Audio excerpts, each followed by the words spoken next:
Hello, सलाम, नमस्ते, राम राम। कैसे हैं स्टूडेंट्स?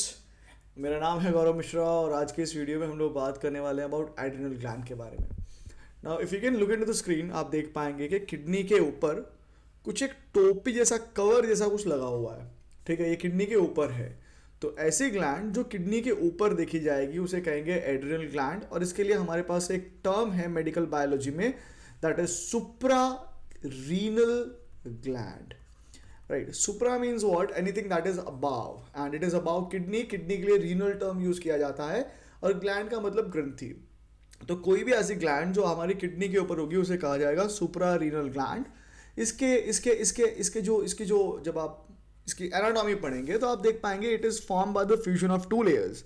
ये दो लेयर्स कौन से हैं? ऊपर वाला लेयर जिसे हम कहेंगे कॉर्टेक्स, जैसे कि आप यहाँ पर देख पा रहे हैं, ये वाला जो पूरा डिस्टिंक्ट रीजन है, ये वाला that is our cortex.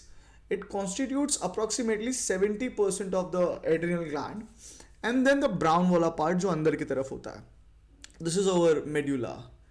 Medulla जो होता है, it is approximately 30%. ठीक है, तो cortex और medulla हो गया. Now they are arising from different germinal layers. Cortex arises from the mesodermis. It arises from the mesodermis, whereas the medulla arises from the ectodermis. Okay, तो मैं कह सकता हूँ कि हमारी एड्रिनल ग्लैंड जो है उसका ओरिजिन कैसा है? उसका ओरिजिन है मीजो एक्टोडर्मल। क्योंकि उसका एक हिस्सा जो था, एक पार्ट जो था वो मीजोडर्मिस से अराइज हो रहा था, और दूसरा पार्ट जो था वो एक्टोडर्मिस से अराइज हो रहा था. Now what I need to understand here is that I could have easily divided the adrenal gland into two main regions. जैसे हमने अभी बात करी है, ऊपर वाला हिस्सा जो है पूरा का पूरा वो जिसे मैं कॉर्टेक्स कह रहा हूँ, और ये अंदर वाला हिस्सा जिसे मैं कह रहा हूँ मेडुला. तो मैंने क्या करा था, मैंने इन कॉर्टेक्स और मेडुला को अलग अलग डिस्टिंक्ट तरीके से स्टडी करना है, और इनके जो हॉर्मोन्स हैं वो भी अलग अलग तरीके से स्टडी करने हैं. तो मैं क्या करता हूँ, मैं सबसे पहले बात कर लेता हूँ अबाउट द एड्रिनल कॉर्टेक्स के बारे में. कॉर्टिकुलर रीजन जो होगा, जो बाहर वाला रीजन होगा, उसकी बात कर लेते हैं पहले. ठीक है, adrenal cortex. Now as you can see on your screen कि यहाँ पर जो कॉर्टेक्स है उसके अंदर 3 लेयर्स दिख पाएंगे आपको. इस कॉर्टेक्स में आपको 3 लेयर दिख पाएंगे. ठीक है, कितने लेयर दिख पाएंगे? 3 लेयर दिख पाएंगे. एक वो जो सबसे नीचे होगा, ये सबसे नीचे वाले लेयर को हमने क्या बोलना है? रेटिकुलरिस बोलना है. उसके ऊपर बीच में जो लेयर होगा उसे कहा जाएगा फेसिकुलेटा, और सबसे ऊपर जो टॉप रीजन होता है उसे कहा जाता है ग्लोमेरुलोसा इनफैक्ट. अब इनके जो लेयर्स है ना, ये जोन्स शो करते हैं, तो इसे हम लोग क्या कहेंगे? जोना ग्लोमेरुलोसा, जोना फेसिकुलेटा और जोना रेटिकुलरिस. ठीक है, इनके नीचे यहां पर somewhere in here you will be able to find some specialized structures, some specialized cells, और उन्हें हम लोग कहेंगे chromaffin cells. They would be called as chromaffin cells, right? So what we would do right now is we would have an understanding of these 3 layers. पहले इन 3 layers के बारे में लिख लेते हैं और फिर इनके हॉर्मोन्स का जिक्र करते हैं. ठीक है, तो देखिए सबसे पहला हम क्या कर रहे हैं, हम इस ऊपर से, ये बाहर के तरफ से अंदर जा रहे हैं. ठीक है, मतलब अभी आप क्या कर रहे हो, आप यहाँ से बाहर से अंदर की तरफ जा रहे हो. From the cortex you are moving towards the medulla. तो सबसे बाहर वाला लेयर जो होगा उसे हम लोग कहेंगे zona glomerulosa. Apart from that the middle layer is called as zona fasciculata. वो दोनों के बीच में फंस गया है ना. हमारा एक स्टूडेंट बोलता है कि सर ये 2 लेयर्स के बीच में फंसा हुआ है ना, ये ग्लोमेरुलोस के बीच में और हमारे रेटिकुलरिस के बीच में फंसा हुआ है ना, इसलिए इसको फेसिकुलाटा बोलते हैं. मैं कहा भाई याद करने का सबका अलग अलग तरीका है ना. देखो जैसे जैसे नेसेसिटी होती है ना, वैसे वैसे बच्चे जुगाड़ लगा लेते हैं. तो इस बच्चे ने जुगाड़ क्या लगाया? फेसिकुलाटा. ओके, अब अंदर वाले में जाएंगे तो वो है रेटिकुलरिस. वो क्या है? रेटिकुलरिस है. तो हमने तीनों लेयर्स की बात कर ली. अब मैं क्या करूंगा, इनके हॉर्मोन्स के नाम लिख लेता हूं फटाफट से. देखिए, जो ग्लोमेरुलोसा है सबसे बाहर वाला लेयर होता है, और ये प्रोड्यूस करता है मिनरलोकॉर्टिकॉइड्स. ये फॉर्म करेगा just give me a minute, या it will form this thing called as mineralocorticoids. नाम से आपको समझ में आएगा कि इसका काम जो है कुछ ना कहीं कुछ ना कुछ मिनरल्स के साथ में लेने देने का काम होगा इसका। जो दूसरा है जोना फेसिकुलेटा, फेसिकुलेटा प्रोड्यूस करता है ग्लूकोकॉर्टिकॉइड। नाम से आप समझ पाएंगे, ग्लूकोकॉर्टिकॉइड लिख रहा हूँ, ग्लूको लिख रहा हूँ, ग्लूको, उसका मतलब क्या होगा, कहीं ना कहीं ये कार्बोहाइड्रेट के साथ में एसोसिएटेड है। और फिर आया जोना रेटिकुलरिस, ये है हमारा सेक्स कॉर्टिकॉइड, सेक्स कॉर्टिकॉइड। ठीक है, ये तीन हॉर्मोन्स प्रोड्यूस करे जाते हैं हमारे तीनों ही लेयर्स के द्वारा, मिनरलोकॉर्टिकॉइड्स, ग्लूकोकॉर्टिकॉइड्स और सेक्स कॉर्टिकॉइड्स। तो हम लोग क्या कर लेते हैं, सबसे पहले बात करते हैं हमारे जोना ग्लोमेरुलोसा के द्वारा बनाए हुए मिनरलोकॉर्टिकॉइड्स के बारे में। ठीक है, तो let me start with the mineralocorticoid. Mineralocorticoid, okay. अगर आप मिनरलोकॉर्टिकॉइड के बारे में बात कर रहे हैं तो थोड़ा बहुत अगर आपने एक्सक्रीशन वाला चैप्टर पढ़ा है तो आपको आइडिया होगा, वहाँ पर एक हार्मोन का जिक्र हुआ करता था जिसका नाम था आल्डोस्टेरॉन, आल्डोस्टेरॉन। ठीक है, आपने शायद RAAS सिस्टम के बारे में कुछ सुना होगा कहीं पर। ठीक है, ये क्या है, ये है रेनिन एंजियोटेंसिन अल्डोस्टेरोन सिस्टम। ये बेसिकली हमारे मैं लिख देता हूँ यहाँ पर, रेनिन एंजियोटेंसिन अल्डोस्टेरोन सिस्टम, अल्डोस्टेरोन सिस्टम। ये हमारी बॉडी के अंदर क्या करता है, ये हमारी बॉडी के अंदर वो जो पूरा का पूरा यूरिन है, ब्लड प्रेशर है, उसके साथ में एसोसिएटेड जो मैकेनिज्म है वो रास मैकेनिज्म है, और इसमें अल्डोस्टेरोन जो है एक बहुत बड़ा पार्टिसिपेंट है ना। बहुत सारे मिनरलोकॉर्टिकॉइड्स बनते हैं, उसमें से ये जो अल्डोस्टेरोन है ना, ये बहुत पोटेंट है। It is the most potent, in fact सबसे काम का जो मैं बोल दूंगा वो, इट इज़ मोस्ट पोटेंट। ये क्या करता है, ये मिनरल मेटाबॉलिज्म को रेगुलेट करता है। ये क्या करता है, it regulates the mineral metabolism. अब जब मिनरल मेटाबॉलिज्म लिखता हूं ना मैं, तो मैं चाहूंगा कि आप समझ लीजिए कौन से मिनरल का मेटाबॉलिज्म रेगुलेट करता है। ये पर्टिकुलरली इसको बहुत ज़्यादा दिलचस्पी है किसके में, किस में इसको बहुत ज़्यादा दिलचस्पी है सोडियम में। सोडियम बोले तो Na, और ये जो Na है ना, Na जो है Na सोडियम का, it comes from the name natrium. Sodium को जो Na नाम दिया गया है वो नेट्रियम से लेकर के दिया गया है।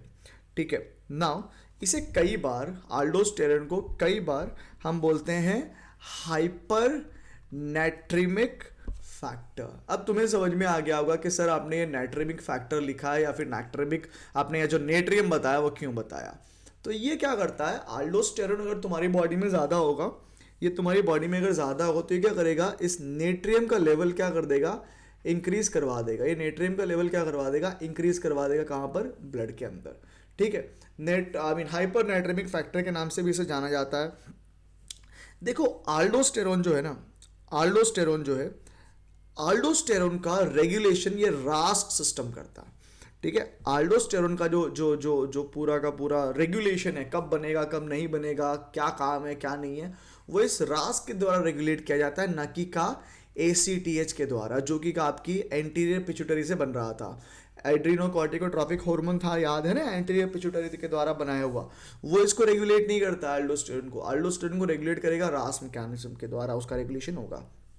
ठीक है, ये क्या करता है, ये दो मेन काम करता है। इनफैक्ट क्या है, दो नहीं, बेसिकली एक ही काम कर रहा है। ये करता है अब्जॉर्प्शन ऑफ सोडियम। ये क्या करवाएगा, एब्जॉर्प्शन ऑफ सोडियम। अब सोडियम का अब्जॉर्प्शन करवा रहे हैं कहाँ पर, हम लोग कहाँ पर करवा रहे हैं भाई साहब, ये हमारी हमारी हमारी नेफ्रॉन हो गई। ठीक है, अगर एक समय आप मुझे थोड़ा समय दीजिए, मैं यहाँ पे हमारा नेफ्रॉन डेवलप कर लेता हूँ। ये हमारा नेफ्रॉन हो गया है बच्चों, और ये नेफ्रॉन का जो भाग है, देखो यहाँ पे अलग अलग आप रीजन्स देख पाएंगे। आप देख पाएंगे यहाँ पर कुछ कुछ माल्फीजियन क्या हो गए, कॉपस्कल्स हो गए, ये तुम्हारा PCT हो गया, ये तुम्हारा हेनलीज लूप हो गया, ये तुम्हारा DCT हो गया। इस DCT के द्वारा इसका एब्जॉर्प्शन करवा लिया जाएगा। ठीक है, DCT के द्वारा एब्जॉर्प्शन करवा लिया जाएगा सोडियम का। इसके अलावा जो कलेक्टिंग ट्यूब्यूल्स होती थी वो भी हमारे सोडियम का एब्जॉर्प्शन कर लेंगी।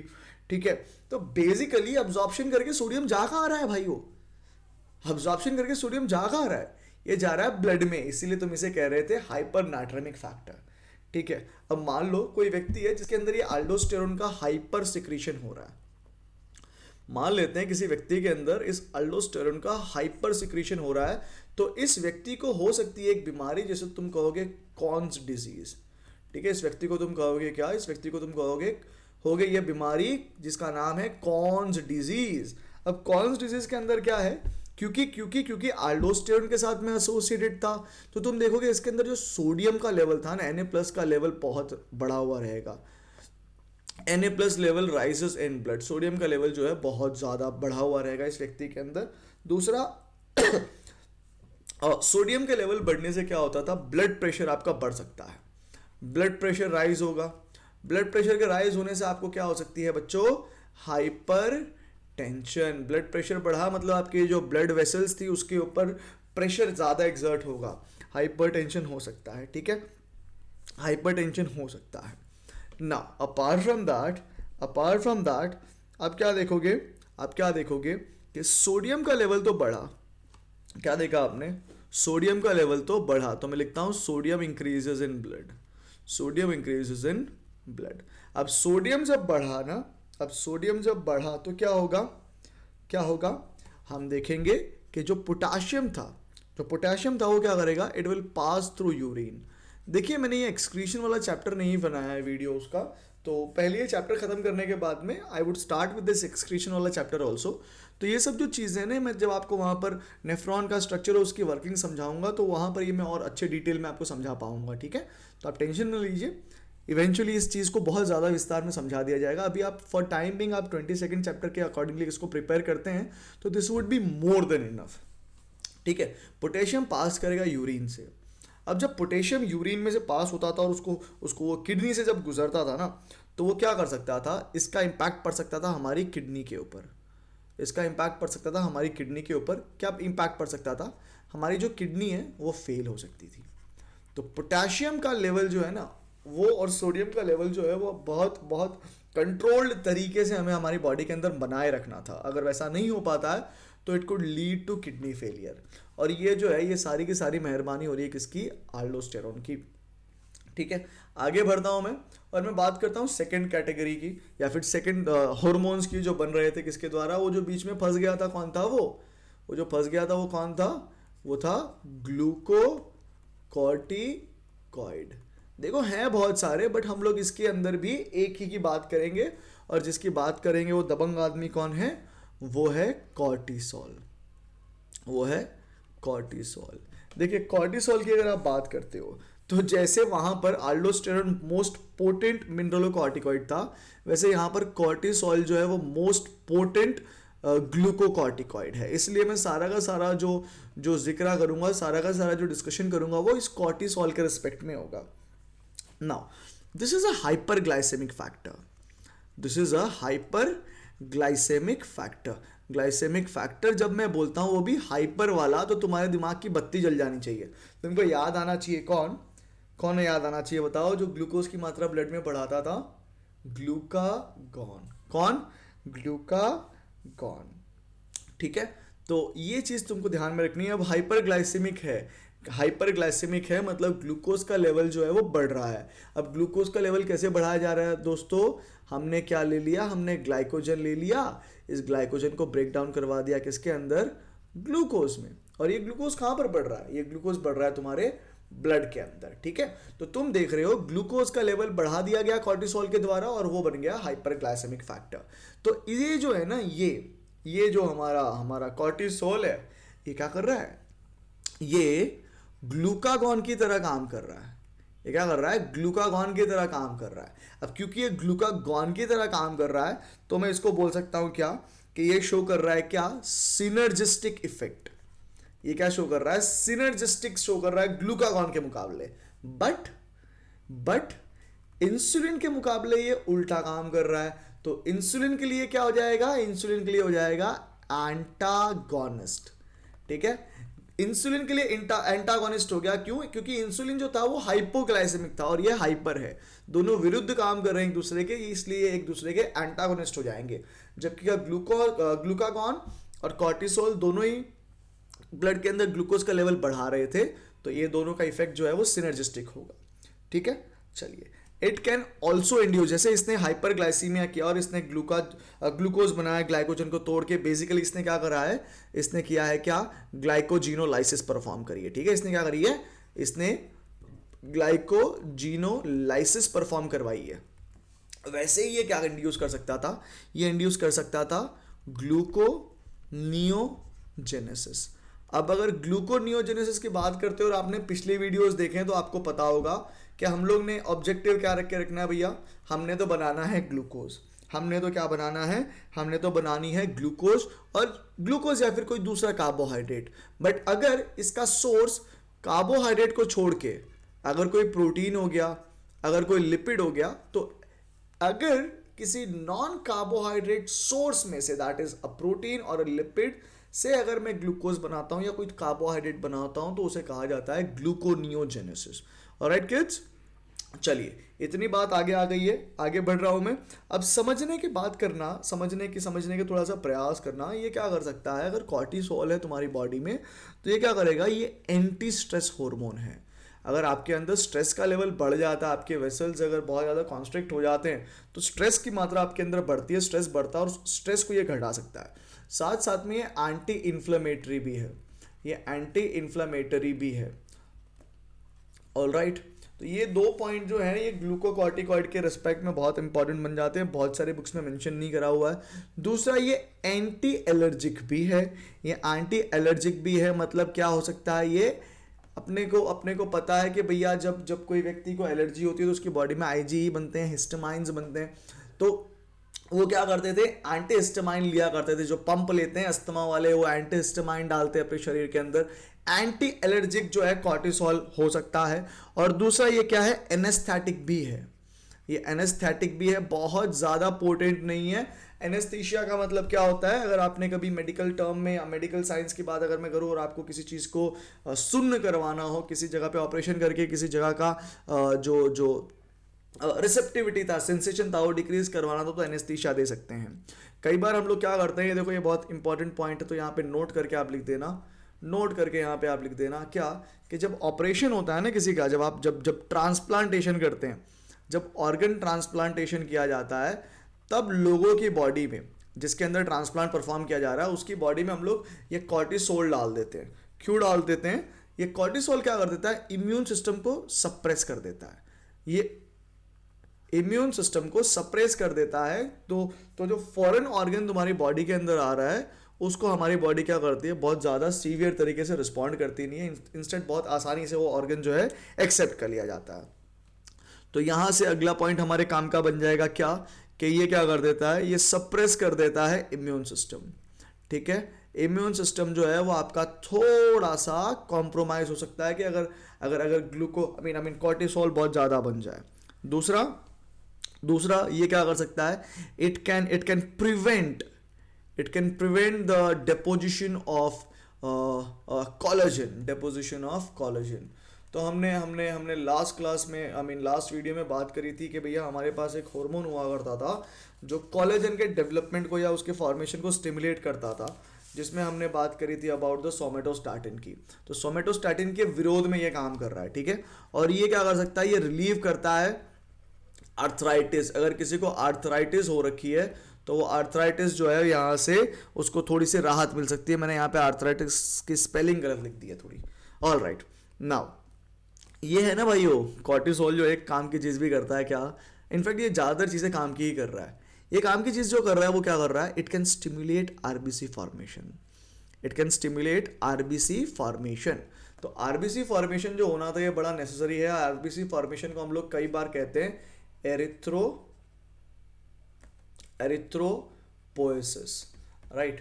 तो एरिथ्रोपोएसिस जो है वो कॉर्टिसोल के द्वारा इंड्यूस करवाई जा सकती है ना। ये कब हो रहा था, जब सब कुछ नॉर्मल चल रहा था। मान लो अगर किसी व्यक्ति के अंदर कॉर्टिसोल बोलता है कि भैया हम तो बहुत ज्यादा बनेंगे, और ऐसी अवस्था में उस व्यक्ति को कुछ हो सकता है क्या, हो सकता है उस व्यक्ति को हो जाएगा कशिंग्स या कुशिंग्स सिंड्रोम। अब मैंने सिंड्रोम बोल दिया, अगर मैंने सिंड्रोम बोल दिया तो तुम समझ जाओगे कि सर इसको तो बहुत सारी कंडीशंस एक साथ आ जाएंगी, डिजीज नहीं होगा, इसको बहुत सारी कंडीशंस एक साथ आ जाएंगी। तो सबसे पहली चीज तो बच्चों क्या हो जाना है, इसको हो जाना है ग्लाइकोजूरिया हो जाना है इस व्यक्ति को। अब ग्लाइकोजूरिया बोल दिया उसका मतलब क्या हो गया है कि भैया इसकी यूरिन में जो है वो ग्लूकोज निकलेगा। अब ग्लूकोज क्यों निकल रहा है, ग्लूकोज क्यों निकल रहा है, क्योंकि उसको है हाइपर ग्लाइसीमिया, मतलब उसके अंदर ब्लड के अंदर ग्लूकोज का लेवल जो है बहुत ज्यादा है। दूसरा आप देखोगे कई बार इसकी जो ये जो व्यक्ति है, मानो ये जो व्यक्ति है, अगर अगर अपने इसको ऐसे देखते हैं ऐसे करके, ठीक है, ये अपने इसको ऐसे देखते हैं और ये इसका फेस हो गया और ये इसकी बैक हो गई, तो इसके बैक में बहुत ज्यादा फैट डिपॉजिट होने लग जाएगा, ठीक है, पीठ पे बहुत ज्यादा फैट डिपॉजिट होने लग जाएगा और इसकी वजह से तुम देखोगे कि इसके ऊपर बफलो हम्प जैसा कुछ कंडीशन डेवलप हो जाता है। बफलो हम्प जैसा कुछ कंडीशन डेवलप हो जाता है, मतलब इसकी पीठ जो है थोड़ी सी फैट डिपोजिशन की वजह से बड़ी हो जाएगी, पीछे के साइड डॉर्सल ग्रोथ हो जाएगा, कर्व आ जाएगा, इसलिए बफलो हम्प के नाम से भी इस कंडीशन को जाना जा सकता है। चलिए जाते हैं थर्ड प्रकार के जो कॉर्टिकॉइड्स थे, वो थर्ड वाला जो था students, that was sex corticoid. Third वाला जो था वो क्या था, वो था सेक्स कॉर्टिकॉइड। इसको कई बार गोनेडोकॉर्टिकॉइड के नाम से भी जानते हैं हम लोग। तो यहां पर दो चीजें बनती हैं, यहां पर दो चीजें बनती है, एक बनती है एंड्रोजन्स पर्टिकुलरली मेल के अंदर और दूसरी बनती है एस्ट्रोजन फीमेल के अंदर। तो अगर आप एंड्रोजन्स और एस्ट्रोजन्स के रिस्पेक्ट में रह करके बात करने का प्रयास कर रहे हैं तो होता ये है कि जनरली ये क्या कर देते हैं, ये सेक्सुअल मैच्योरिटी से पहले बनने लग जाते हैं, ठीक है, ये हार्मोन जो है सेक्सुअल मैच्योरिटी अटेन करने से पहले बन जाते हैं। अब अगर सेक्सुअल मैच्योरिटी से पहले ये हार्मोन बनने लग जाते हैं तो क्या होता है, जो टेस्टिस थी और जो ओवरीज थी, जो टेस्टिस थी और जो ओवरीज थी वो डेवलप हो पाती नहीं है, वो क्या हो जाती हैं, वो रहते हैं एज अंडर डेवलप्ड। तो अगर सेक्सुअल मैच्योरिटी मतलब आपने प्यूबर्टी हिट नहीं करी और उससे पहले अगर आपकी बॉडी में ये सारे हार्मोन्स बनने लग जाते हैं तो क्या हो जाती है, प्रॉब्लम हो जाती है। प्रॉब्लम क्या हो जाती है कि टेस्टिस और ओवरी जो है वो अच्छे से डेवलप नहीं हो पाते हैं। तो फर्ज करो कि किसी व्यक्ति के अंदर एंड्रोजन का हाइपर सिक्रीशन हो रहा था, ठीक है, फर्ज करो किसी व्यक्ति के अंदर एंड्रोजन का हाइपर सिक्रीशन हो रहा था, तो इस व्यक्ति के अंदर owing to the hyper secretion of the androgen क्या क्या प्रॉब्लम हो सकती थी, तुम देख सकते थे इसके अंदर हो जाता सेक्स रिवर्सल, इसके अंदर हो जाता सेक्स रिवर्सल। दैट मींस एक फीमेल जो थी उसका डेवलपमेंट हो जाता है as male, female to male development हो जाता है इनके अंदर, ठीक है, क्योंकि टेस्टोस्टेरोन की मात्रा बहुत ज्यादा होती है। दूसरा आप देखोगे ऐसी फीमेल्स के अंदर जो फेशियल हेयर्स हैं, ठीक है, जो फेशियल हेयर्स हैं और जो सेकेंडरी सेक्सुअल कैरेक्टर्स हैं वो जो हैं मेल वाले डेवलप होंगे, ठीक है, सेकेंडरी सेक्सुअल कैरेक्टर्स हैं, मतलब हैं तो वो फीमेल, बट उसके जो देखो लड़कियों के चेहरे पे दाढ़ी नहीं होती है ना, उनके ऊपर फेशियल हेयर बहुत ज़्यादा ग्रो नहीं करते हैं, और सेक्सुअल सेकेंडरी कैरेक्टर जो उनके होते हैं वो नहीं, I mean secondary sexual character जो हैं वो मेल वाले डेवलप होंगे। Instead of she being a female, instead of she being a female, she would develop this manly character, ठीक है। वहीं पर अगर मैं बात करता कि एस्ट्रोजन का सिक्रीशन ज्यादा होता, उस केस में क्या हो सकता था, यहां पर हाइपर सिक्रीशन जो था वो क्या लीड करता। अब ये फीमेल के अंदर तो साधारण सी बात थी, है ना, हाइपर सिक्रीशन अगर मेल के अंदर एंड्रोजन का होता तो वो मेल को कोई प्रॉब्लम नहीं करता भाई, ठीक है, फीमेल के अंदर होता तो ये प्रॉब्लम हो जाती। एस्ट्रोजन अगर फीमेल के अंदर नॉर्मल आई मीन ज्यादा बनता तो कोई दिक्कत नहीं थी, बट अगर ये एस्ट्रोजन मेल के अंदर बन जाता, हाइपर सिक्रेशन ज्यादा होता तो क्या होता, रिवर्सल हो जाता, मतलब अब मेल टू फीमेल होता, एक मेल जो था वो फीमेल की तरह डेवलप करता। तो फीमेल जो होती है जैसे उनकी मेमोरी ग्लैंड डेवलप होती है, वैसे इस मेल की जो मेमोरी ग्लैंड्स थी, मेल की बात कर रहा हूं, ठीक है, मेल की मेमोरी ग्लैंड जो है वो gland, sorry just a minute, या मैं जो मेल होगा उसकी मेमोरी ग्लैंड जो है वो क्या हो जाएगी, डेवलप हो जाएगी मेल के अंदर, ठीक है, मेल के अंदर। यहां पर ये सब जो फीचर्स हैं वो फीमेल के अंदर आ रहे हैं, होने चाहिए थे मेल में, यहां पर होना चाहिए था फीमेल में, बट आ रहे हैं किसके अंदर, मेल के अंदर। तो ये जो कंडीशन तुम देखोगे उसे फॉर एंड्रोजन उसे कहेंगे हम लोग एड्रिनल एड्रिनल विरिलिज्म। एड्रिनल विरिलिज्म ये फीमेल के अंदर होगी, और ये जो हम मेल वाली कंडीशन की बात कर रहे हैं ये हम देख पाएंगे किसके अंदर, फीमेल वाली कंडीशन है मेल के अंदर आते हुए। इसे हम लोग कहेंगे क्या, गायनेकोमास्टिया। इट्स गायनेकोमास्टिया। ऑलराइट, चलिए इतनी कहानी अगर आपको क्लियर हो गई है तो अब मैं बढ़ूंगा हमारे मेडुला के हार्मोन की तरफ। और मेडुला का जो हार्मोन है, मेडुला जो है उसे उसे उसे उसे कई बार हम लोग इमरजेंसी ग्लैंड के नाम से जानते हैं। We call it as emergency gland.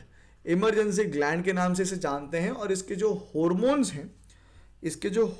हैं वो बेसिकली कैटेकोलामाइन है। वो क्या है, these are catecholamines. They are catecholamines. Basically catecholamines क्या हैं, these are the derivatives of tyrosine, जो कि का एक अमाइनो एसिड है। ऑलराइट, चलिए now there are things to be discussed that the adrenal gland or the emergency gland, that is the medulla, would produce two hormones, first called as adrenaline, जिसे हम लोग epinephrine के नाम से जानते हैं, और दूसरी है नॉर एड्रेनलिन, जिसे हम लोग नॉर एपिनेफ्राइन के नाम से जानते हैं। तो पहले मैं बात करने वाला हूँ आपसे इस एड्रेनलिन के बारे में, ठीक है। इसे हम लोग एड्रेनलिन हार्मोन की बात अगर हम लोग एड्रेनलिन हार्मोन की बात करते हैं स्टूडेंट्स, तो समझ में जो रखने वाली बातें हैं वो क्या है कि this happens to be a emergency hormone. मतलब जब कभी आपकी बॉडी ऐसे सिचुएशन में पड़ जाए कि समझ में ना पाए कि क्या किया जाए, उस समय एड्रेनलिन हार्मोन बनाया जाता है। इसे कई बार 3F के नाम से भी जानते हैं। तो 3F के अंदर 3 चीजें आएंगी।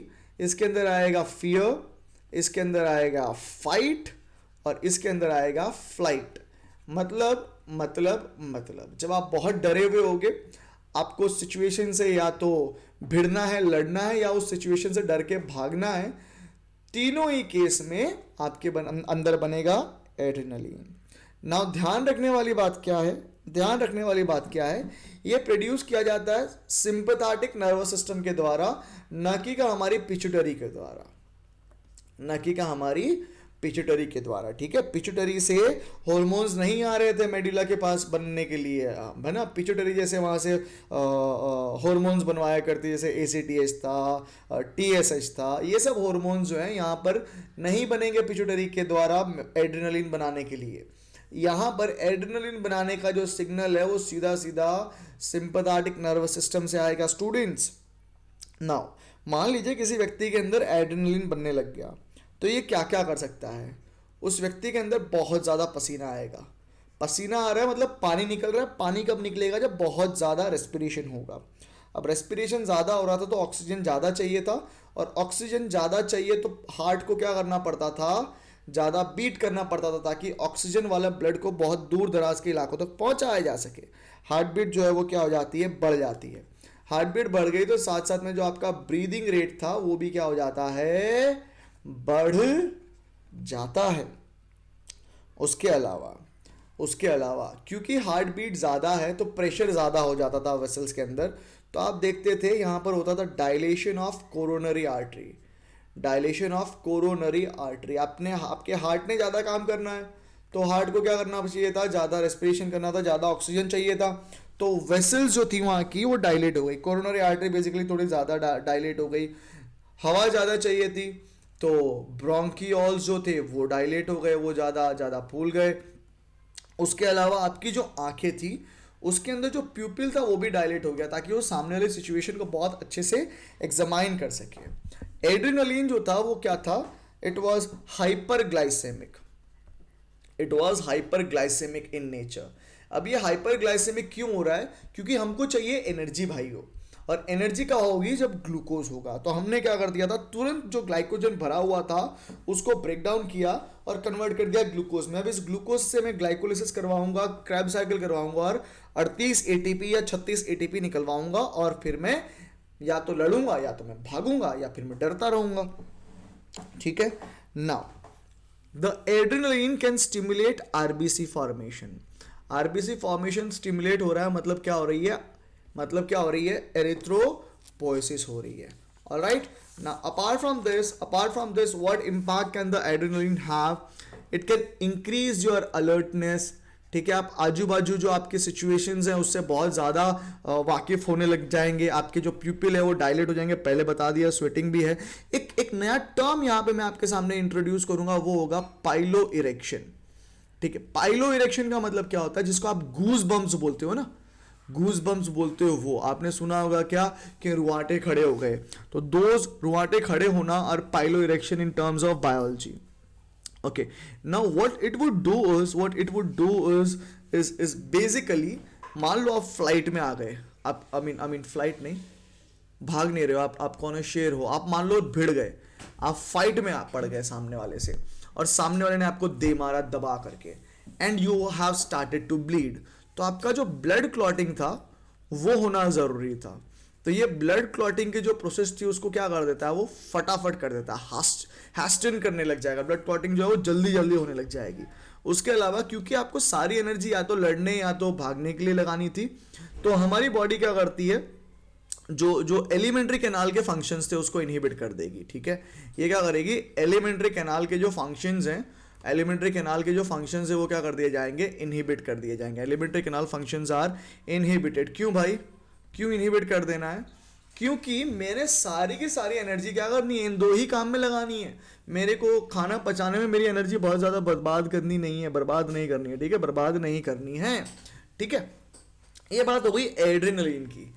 बदले में ये सब जो चीज़ें हुई, क्या ये हमेशा रहनी है? क्या वो फ्लाइट और फाइट वाली situation would always be there for me? No ना, after a point of time वो बंद हो जाने वाले, आफ्टर पॉइंट ऑफ टाइम वो खत्म हो जानी है। तो इन सब चीज़ों को मुझे वापस नॉर्मलाइज करना था, तो उसके लिए आया मेरे पास नॉर एड्रेनलिन। अब ये नॉर एड्रेनलिन लिखूं या नॉर एपिनेफ्राइन लिखूं, बात एक ही है। जैसे ये डायलेशन कर देते हैं आर्टरी का, वैसे नॉर एड्रेनलिन क्या करता है, ये कॉन्स्ट्रिक्शन करता है। ये क्या करता है, कॉन्स्ट्रिक्शन करता है वेसल्स का, इसलिए मैं कहता हूं इसे वैसो कॉन्स्ट्रिक्टर। वैसो कॉन्स्ट्रिक्टर है, मतलब ये क्या कर देगा, प्रेशर को नॉर्मलाइज करवाने का काम करेगा। ठीक है, ब्लड लॉस होने से बचाएगा। चलो, और या that is it. I hope you would have enjoyed the video. जो बताने का प्रयास किया, जो समझाने का प्रयास किया, वो आपको समझ में आया होगा। If that is the case, you can hit the like button, you can share the video with your friends, and if you think कि चैनल फ्यूचर में आपके लिए यूजफुल हो सकता है, तो you can also subscribe to the channel. मिलते हैं अगले वीडियो में, तब तक के लिए अपना बहुत ध्यान रखें and stay safe. God bless all of you. Take a very good care of yourself. Chalo, bye everybody.